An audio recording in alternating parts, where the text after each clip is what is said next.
Hi ಎಲ್ರಿಗೂ ನಮಸ್ಕಾರ. ನಾನು ಮೌನೇಶ್. ಇವತ್ತು ಒಂದು ಕ್ರೈಮ್ ಸ್ಟೋರಿಯನ್ನ ಹೇಳೋದಕ್ಕೆ ಬಂದಿದ್ದೇನೆ.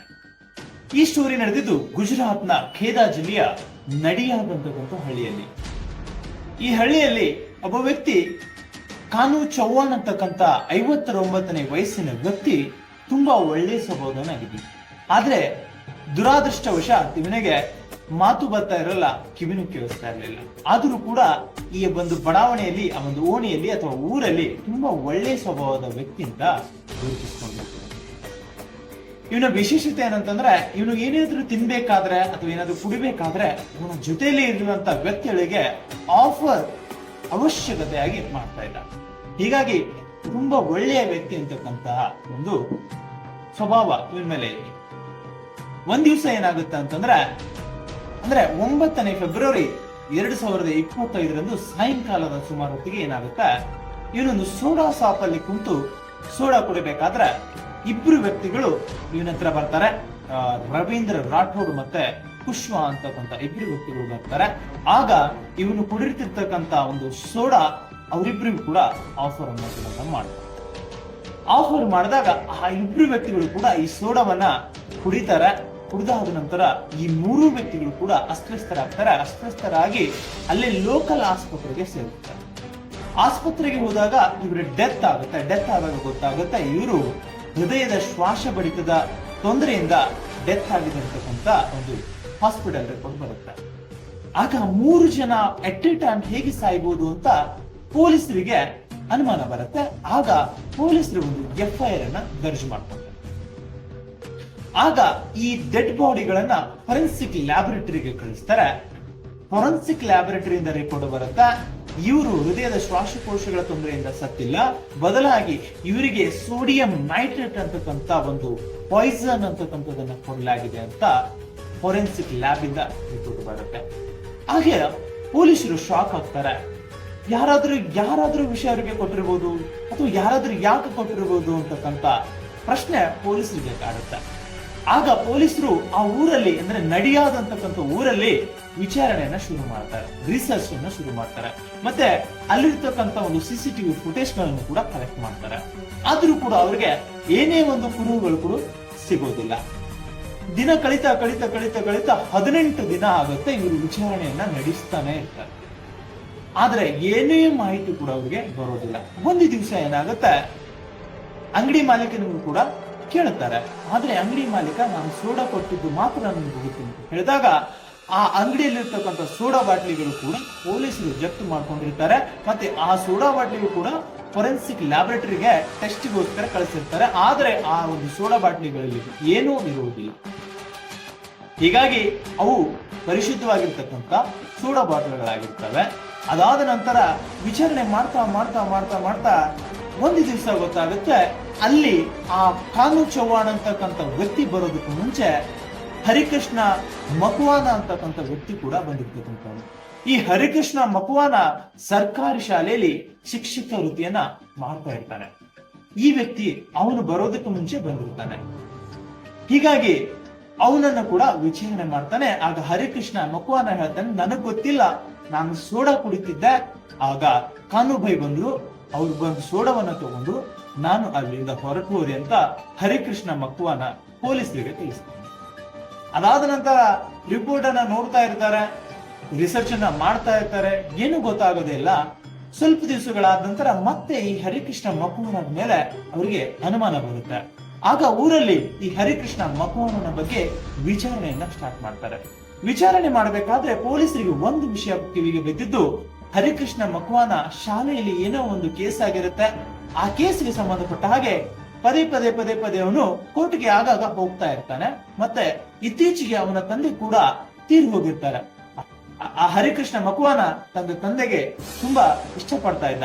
ಹೀಗಾಗಿ ಅವರ ತಂದೆಯನ್ನು ಕಳ್ಕೊಂಡಿರ್ತಕ್ಕಂಥ ವಿಷಯ ಮತ್ತೆ ಈ ಶಾಲೆಯಲ್ಲಿ ಆಗಿರ್ತಕ್ಕಂಥ ಕೇಸ್ನ ವಿಚಾರದಾಗಲಿ ಇವನಿಗೆ ತುಂಬಾನೇ ಒಂದು ತಲೆಯನ್ನು ಕೆಡಿಸಿತ್ತು. ಹೀಗಾಗಿ ಹರಿಕೃಷ್ಣ ಮಕ್ವಾನ ಡಿಪ್ರೆಷನ್ಗೆ ಒಳಗಾಗಿದ್ದ ವಿಚಾರ ಪೊಲೀಸರಿಗೆ ಗೊತ್ತಾಗುತ್ತೆ.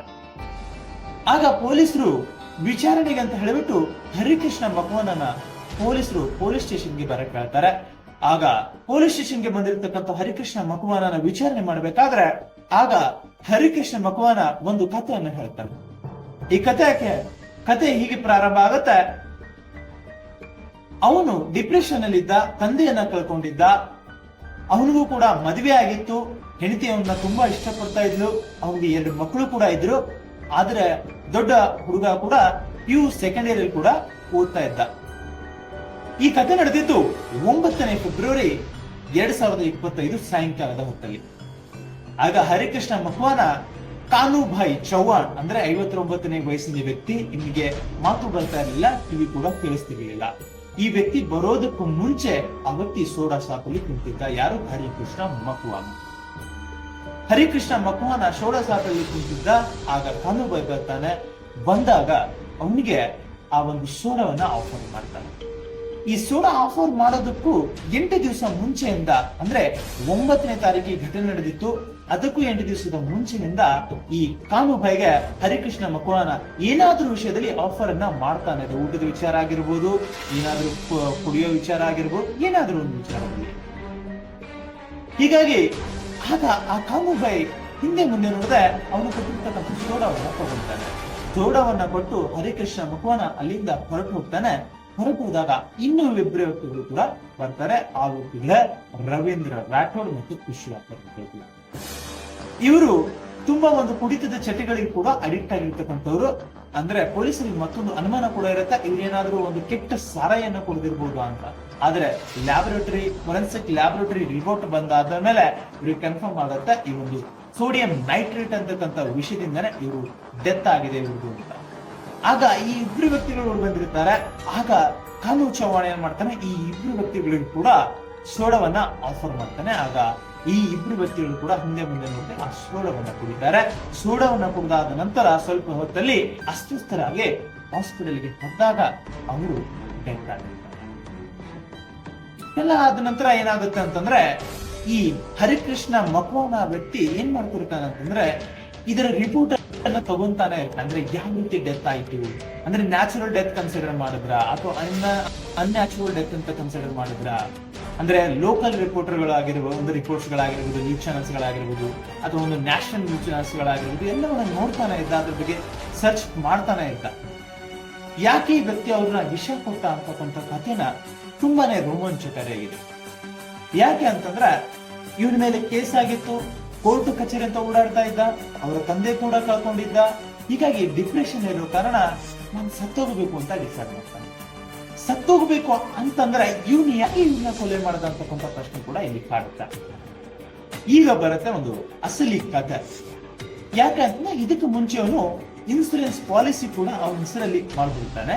ಹೀಗಾಗಿ ನಾನೇನಾದ್ರೂ ಸತ್ರೆ ನನ್ನ ಹೆಂಡತಿ ಮಕ್ಕಳು ಬೀದಿಗೆ ಬರಬಾರದು ಅನ್ನತಕ್ಕಂಥ ಒಂದು ಉದ್ದೇಶದಿಂದ ಇವನು ನ್ಯಾಚುರಲ್ ಡೆತ್ ಕನ್ಸಿಡರೇಷನ್ ಮಾಡೋದಕ್ಕಾಗಿ ಈ ಸೋಡಿಯಂ ನೈಟ್ರೇಟ್ ಅಂತಕ್ಕಂಥ ಪಾಯ್ಸನ್ ಅಮೆಝಾನ್ ಅಲ್ಲಿ ಆರ್ಡರ್ ಮಾಡಿರ್ತಾನೆ. ಅಮೆಝಾನ್ ಅಲ್ಲಿ ಆರ್ಡರ್ ಮಾಡಬೇಕಾದ್ರೆ ಆ ಡೆಲಿವರಿ ಬಾಯ್ ತಂದು ಈ ಆರ್ಡರ್ ನ ಡೆಲಿವರಿ ಮಾಡ್ತಾನೆ. ಆಗ ಈ ಡೆಲಿವರಿ ಮಾಡ್ಬೇಕಂತ ಸಂದರ್ಭದಲ್ಲಿ ಹೆಂಡತಿ ನೋಡ್ತಾಳೆ. ನೋಡಿದಾಗ ಈ ಹರಿಕೃಷ್ಣ ಮಕ್ವಾನ ಏನ್ ಮಾಡ್ತಾನೆ ಅಂತಂದ್ರೆ, ಈ ವಿಷಯನ ತಗೊಂಡು ಮನೆಯಲ್ಲಿ ಹೋಗ್ಬಿಟ್ಟು ಕುಡಿಯನ್ನ ಬಿಚ್ಚಬೇಕಾದ್ರೆ, ಹೆಂಡತಿ ಮುಟ್ಟಿರ್ಬೇಕಾದ್ರೆ ಅದನ್ನ ತಗೊಂಡು ಹೆಂಡತಿ ಬೀಸಾಡ್ತಾಳೆ. ಹೆಂಡತಿ ಖುಷಿಯಲ್ಲಿ ಇದ್ರು. ಅಂದ್ರೆ ಇನ್ನು ಒಂಥರ ಈಗ ಏನೋ ಒಂದು ವಿಚಿತ್ರವಾಗಿ ಆಡ್ತಾ ಇದ್ದಾನೆ, ಏನಾದ್ರು ಮಾಡ್ಕೊಂಡು ಅಂತ ಅವನ ಮೇಲೆ ಒಂದ್ ಕಣ್ಣನ್ನ ಇಟ್ಟಿರ್ತಾಳೆ. ಆಗ ನಾನು ವಿಷಯ ಬಿಸಾಡಿದ್ದೀನಿ ಅಂತಕ್ಕಂಥ ಖುಷಿಯಲ್ಲಿ ಹೆಂಡತಿ ಇರ್ತಾಳೆ. ಆದ್ರೆ ಇಲ್ಲಿ ಹರಿಕೃಷ್ಣ ಮಕ್ವಾನ ಅವಳು ತಗೊಳ್ಳೋದಕ್ಕೂ ಮುಂಚೆ ಒಂದು ಸ್ವಲ್ಪ ವಿಷಯ ತಗೊಂಡು ನನ್ನ ಜೇಬಲ್ಲಿ ಇಟ್ಕೊಂಡಿದ್ದ. ಈಗ ಸಾಯೋದಾದ್ರವನಿಗೆ ನಾನು ಸತ್ತ ಮೇಲೆ ನ್ಯಾಚುರಲ್ ಡೆತ್ ಅಂತ ಕನ್ಸಿಡರ್ ಆಗುತ್ತಾ ಇಲ್ಲ ಅಂತ ಒಂದು ಎಕ್ಸ್ಪೆರಿಮೆಂಟ್ ಮಾಡ್ಬೇಕು ಅಂತ ಯೋಚನೆ ಮಾಡ್ತಾನೆ. ಆಗ ತಲೆಯಲ್ಲಿ ಬಂದಿರ್ತಕ್ಕಂಥ ಯೋಚನೆ ಹೇಗೆ ಯೋಚನೆ ಮಾಡ್ತಾನೆ ಅಂತಂದ್ರೆ, ಅವನ ಓಣಿಯಲ್ಲಿರ್ತಕ್ಕಂಥ ಯಾರನ್ನ ಈ ವಿಷಯ ಕೊಡಬೇಕು ಅಂತ ಯೋಚನೆ ಮಾಡ್ತಾ ಇರ್ತಾನೆ. ದಿನ ಯೋಚನೆ ಮಾಡ್ಬೇಕಾದ್ರೆ ಒಬ್ಬೊಬ್ರು ತಲೆ ಬರಬೇಕಾದ್ರೆ ಯಾರಿಗೆ ಬಿಡೋದು ಅಂತಕ್ಕಂಥ ಒಂದು ವಿಚಾರಣೆ ಇರ್ಬೇಕಾದ್ರೆ ಆಗ ನೆನಪಿಗೆ ಬರೋದು ಈ ಕಾನು ಚೌಹಾಣ್. ಅಂದ್ರೆ ಇವನು ಮೂಗಾಗಿರ್ತಾನೆ, ಕಿವಿ ಕೂಡ ಕೇಳಿಸೋದಿಲ್ಲ, ಒಂದ್ ವೇಳೆ ಗೊತ್ತಾದ್ರೂ ಕೂಡ ಇವನು ಯಾರಿಗೆ ಹೇಳೋದಕ್ಕೆ ಆಗೋದಿಲ್ಲ ಅಂತಕ್ಕಂಥ ವಿಚಾರವನ್ನು ಇಟ್ಕೊಂಡು ಅವನು ಕಾನುಭಾಯಿಗೆ 8 ದಿವಸದ ಮುಂಚೆನೆ ಅವನನ್ನ ಸಂಪರ್ಕದಲ್ಲಿ ಬರೋಕೆ ಈ ಹರಿಕೃಷ್ಣ ಮಕ್ವಾನ ಶಾರ್ಟ್. ಅಂದ್ರೆ ಡೈಲಿ ಅವನಿಗೆ ಭೇಟಿ ಆಗೋದು ಅಥವಾ ತಿಂಡಿ ವಿಷಯದಲ್ಲೋ ಅಥವಾ ಏನಾದ್ರೂ ಒಂದು ಡ್ರಿಂಕ್ಸ್ ಕುಡಿಯೋ ವಿಷಯದಲ್ಲೋ ಅವನನ್ನ ಆಫರ್ ಮಾಡ್ತಾನೆ ಇದ್ದ 8 ದಿವಸದಿಂದ.